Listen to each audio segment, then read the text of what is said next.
சொல்கிறேன். அவர் வந்து கிருஷ்ணாபேட்டில் இருந்தார். கிருஷ்ணாபேட்டில் வந்து அந்த சுடுகாடு கிருஷ்ணாபேட்டில் சௌராஷ்டிரக்காரங்கக்கிட்ட அங்கே இருந்தார். அப்புறம் வந்து 1875-76 அவங்க இருக்கும்போது பாலாத்தம்மா பக்கத்தில் இருக்கிற பாலாத்தம்மா கோயில் வந்துருக்குது. அம்மா போய் அவரை போய் சின்ன உருவத்தில் போயிட்டு கூப்பிட்டு நீங்கள் வீட்டுக்கு வந்துடு கூப்பிட்டாங்க சொல்லிட்டு கையை பிடிச்சிக்கிட்டுன்னு வந்து இங்கே இருந்தார். இங்கே இருந்து அவர் வந்து சில சித்தங்கள்லாம் வரணும்லாம் ஏழைங்களுக்கெல்லாம் இது பண்ணி இது செப்போயில் சொல்லுவார். சொல்லிவிட்டு சாயங்காலம் ஆனாக்கா சொல்லிட்டு இதாகும்போது கொஞ்சம் மண் எடுத்து பின்னால் பக்கம் ஊதுவார் தங்கப்பொடி.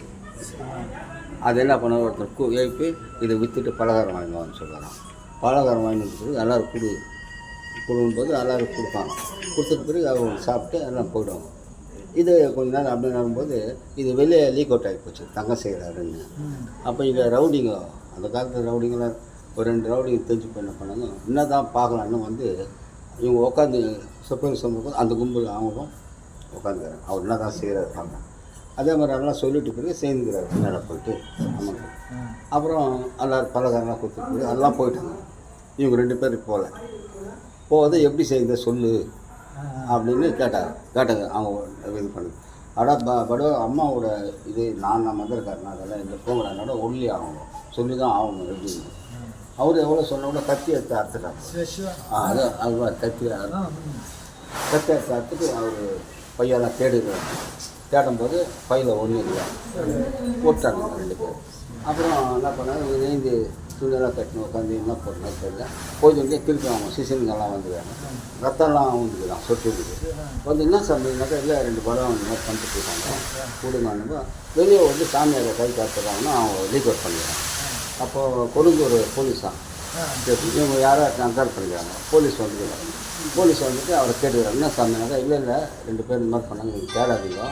ஒருத்தன் ஸ்டோரில் வந்து தூக்கு போட்டு செத்துருவான், ஒருத்தன் வந்து பொயிலரில் தண்ணியில் வந்து செத்துருவான்னு சொல்லி 3ஆவது நாள் வந்து சூழலில் வந்து தூக்கு போட்டு செத்து அந்த பள்ளத்தேரில் இருந்துவாங்க அந்த ஒரு குறிப்பாச்சது. அப்புறம் என்னை பற்றி அவங்க செத்துட்டு பிறகு விட்டாங்க. இவர் அங்கே இருந்து என்ன பண்ணுறாரு, அப்படியே இருந்து என்ன பண்ணுறாரு, இங்கே வந்து இங்கே தங்கிடுறாரு.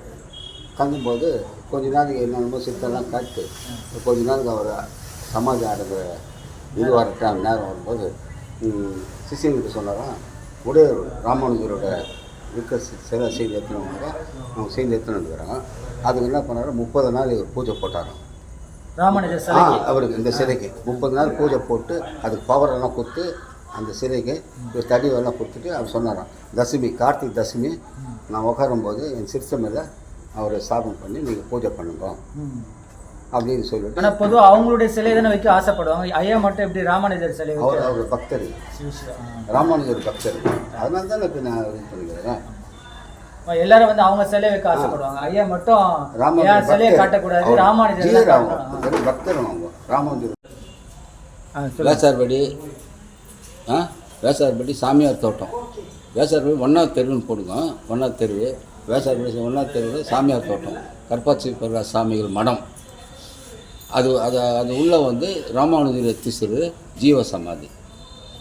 ஐயா பார்க்கும்போது எல்லா குறைகளும் தீவிரன்றது. ஆமாம், அவர்கிட்ட வந்தவங்கெல்லாம் எந்த குறைபாடு இல்லாத இருக்குது. வந்தவங்களுக்கெல்லாம் அவர் என்ன கோரிக்கை அவங்களோட கோரிக்கை பூர்த்தி பண்ணுவார். அது உக்காந்துட்டு பிறகு வந்து இங்கே கும்பிட்டு உக்காந்துட்டு தான் அவங்களுக்கு தெரியும்.